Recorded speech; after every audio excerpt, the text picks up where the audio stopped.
I've personally never seen The Hangover myself, so I can't really tell what all is being referenced here aside from some of the general plot, so I apologize for that in advance. This one was written by J.D. Parmigiani and Grace Kraft, the ones behind Escape from Monster Island. This episode begins with Blossom waking up with what appears to be a hangover and getting some cereal for breakfast. I want to mention that I really like this ice breath gag they threw in. Blossom sees a bull in the kitchen, so she runs to get Buttercup's attention. Neither of them seem to be able to recall the events that took place the night before, so they search for where Bubbles could be. They can't find her, so they decide to retrace their steps until they can. Oh look, it's Robin! You know, Robin, that girl that only ever appeared twice in the original series. The professor shows up to tell them that they're going to the water park in the morning, and Buttercup gets excited to go on some water ride. What was it called again? Octopus! The professor warns Bubbles not to eat too much candy, to which Bubbles replies, I'm sorry, what? Did she just...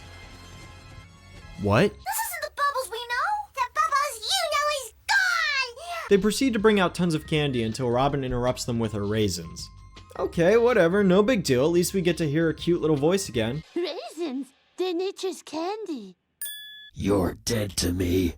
The professor calls to let the girls know that he will be home in 1 hour. Okay, serious question time. Did the professor not notice any of this? How could he possibly miss all of this trash and even a bull in the kitchen? And where are the other girls that they had over? They seem to have just disappeared.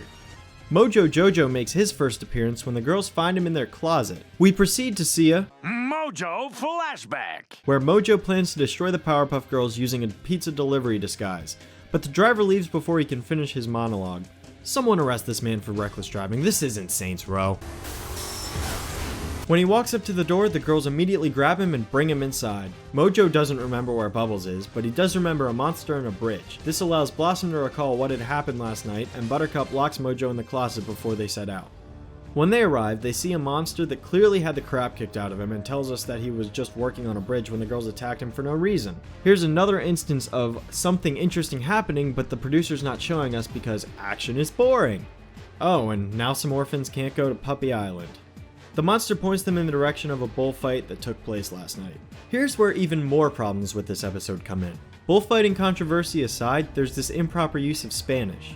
See, there's this magical device out there called a translator that you can use to translate things like this. Instead of being lazy and throwing in an L and an O, just find the actual word for flashback. Secondly, how the hell is Bubbles okay with bullfighting? She's an animal lover. How could the writers not see a problem with this scenario?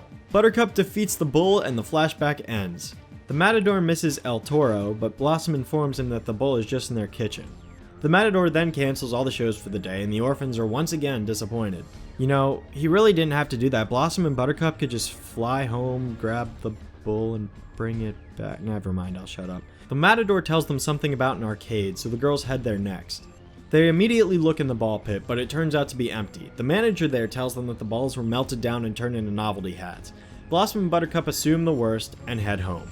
The girls go inside and apologize to the professor for everything that has happened. Bubbles then reveals herself and everyone's happy. Now, I normally don't compliment the show on background music, but this piece that plays during this scene is actually pretty nice. Probably the only piece of music worth noting so far from what I've heard. The professor gets ready to take the girls to Splash City, completely ignoring all of the things that the girls have done which would make any normal parent want to ground them, but Blossom and Buttercup decide to give the tickets to the orphans instead. That was nice to see.